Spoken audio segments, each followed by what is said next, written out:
Red Rover, I'm calling you over.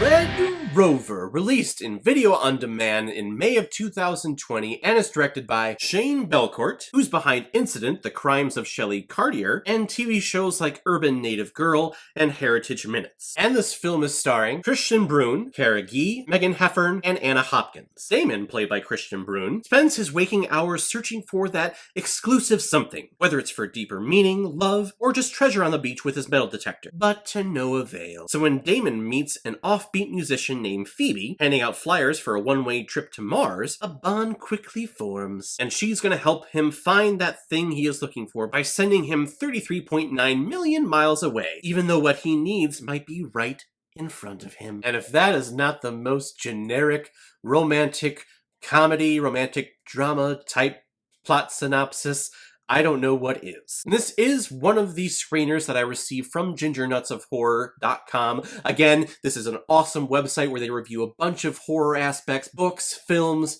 TV shows, video games, anything horror related. It's all on there, and they allow us reviewers, us artists, to kind of do it our own way.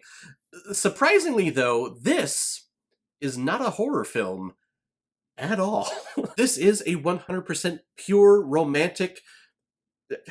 I was going to say comedy. It's not really a comedy. This is just a romantic movie that I am surprisingly madly in love with. This film was such a wonderful surprise. And it all stems from just a great plot, a great story, and amazing characters. This lead character played by Christian Brune, I relate to so much. I think it's his introvertedness. Man is introverted. He is constantly being relied on yet put down at his job, and he's struggling to make that commitment to love and to someone else. I guess I really don't have that problem because I am happily married, but maybe speaking to my younger years, like in high school and in like very early undergrad, but his performance is so genuine, and he is such a lovable character, even though he is introverted and he's standoffish and he's very tense and doesn't allow you into his psyche that easily. I still felt for him 100%, and he's such a fun, cool guy. This character is all attributed to an amazing performance from this actor. I guess he's in Ready or Not, which is a movie that I haven't seen yet. I hear it's awesome, which is something I need to do, but this is a great introduction for him. He is tremendous. And his character is such a lost soul. He goes out on the beach and he uses his metal detector and he's just searching for what?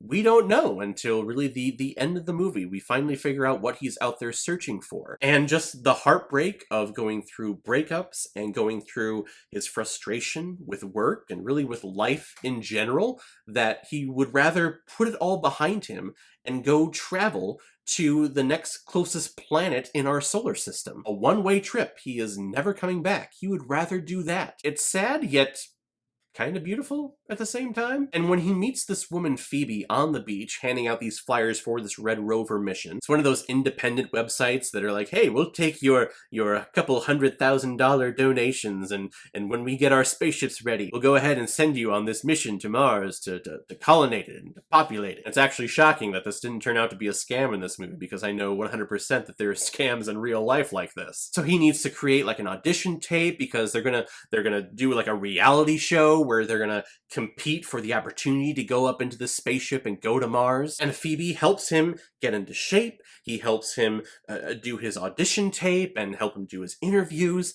It's a really cute, awkward, and amazing relationship that they have. It was so not what I was expecting. I was expecting this to be like a sci-fi thriller because of the whole Red Rover thing, looking at poster materials. I thought this was going to be kind of creepy in some sort of way. Of course, this came from Ginger Nuts of Horror, so I was expecting some horror aspect, but no, this is a wonderful romantic film, and I love it. Look at the smile. That is what this movie did to me. Does it go through stereotypical beats that a romantic drama or romantic comedy go through? Yeah, of course. I mean, they all basically do. So he betters himself, and because he's bettering himself, he gets a little bit farther in his job and gets a little bit farther in life, and that scares the other person in the relationship, so they separate for a little bit, but then they have that coming back together moment at the very end where they decide to, fuck it, let's just be together. It's all romantic filmmaking 101. However, there are some cinematic aspects that I haven't seen in a romantic film before. Their whole first date when they go to a fair and they're eating food, they're going on rides, they're playing different games. There is a voiceover where they're having a really difficult conversation as to what they want in life and what they would want out of a relationship. Something that you would probably see in a standard romantic film. All on screen, you'll see the actors emoting and connecting that way. Here it's all voiceover, and it's something different. I don't think I've ever seen that before, and I love that because we're seeing the great kind of honeymoon stage and the creation of this love between these two people while we're getting this serious conversation that's also happening. So you got the serious, down-to-earth aspect of this relationship that is beginning, but you're also seeing the honeymoon phase and the smiles and the laughter and the kind of head up in your clouds and the blind love that kind of happens at the start of any relationship. You're getting both of those aspects at the same time, and it just made my heart flutter. Gosh, I love this movie. Of course, Damon's ex shows up in this film, and she has a new boyfriend who is a hilarious Aussie dude. He's a surfer, brah. He does yoga in the morning. Typically, you want to hate the exes in these movies, but I actually didn't mind them at all. Yes, they do some pretty shitty things. Damon is living in the house that, when they were together, that they bought. He's living in the basement for the time being, which is just... it's so sad.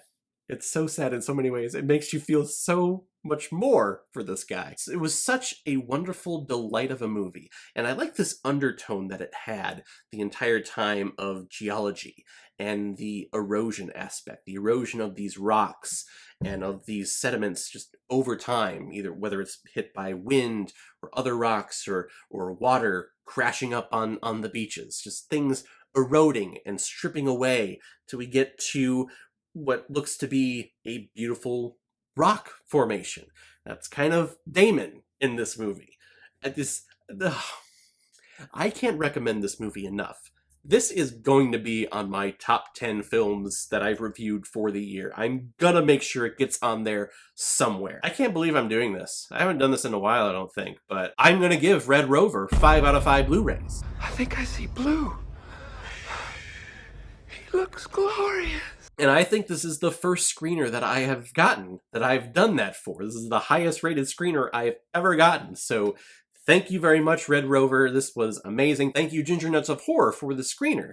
This was such a wonderful surprise. All right, everyone, now comes my favorite part of my videos where I pick which movie I'm going to be watching next, and we're continuing our recommendation summer with my next recommendation from Etta Lester. You recommended the movie Tombstone. I'm coming, and I'm bringing hell with me. I'm pretty sure that's the line. I have seen this movie, just in parts. I don't think I've ever watched it from beginning to end. Kind of like The Iron Giant from several weeks ago. Just one of those movies, I think I've seen everything. I just haven't watched it from point A to point B. So this will be a nice kind of fixing of that issue. So thank you very much, Ada, for the recommendation. If any of you have recommendations of films that you want me to review on here, leave your comment below this video, or go to my Facebook page, my Instagram, or my Twitter, leave your recommendation there. If I have access to it, I will watch, review it, and give you a shout on the channel. So guys, have you seen Red Rover? What did you think about it? Or if you've never seen it before and you stumbled across it because of this video, please comment below, let me know what you thought about it. And as always, if you like what you saw here, if you like my take on movies, then hit the subscribe button and hit that bell so you know the next time I release my next movie review. So guys, I will see you next time with my review of Tombstone. So in the meantime, be well, be good to each other, and go watch a movie. Take care, guys.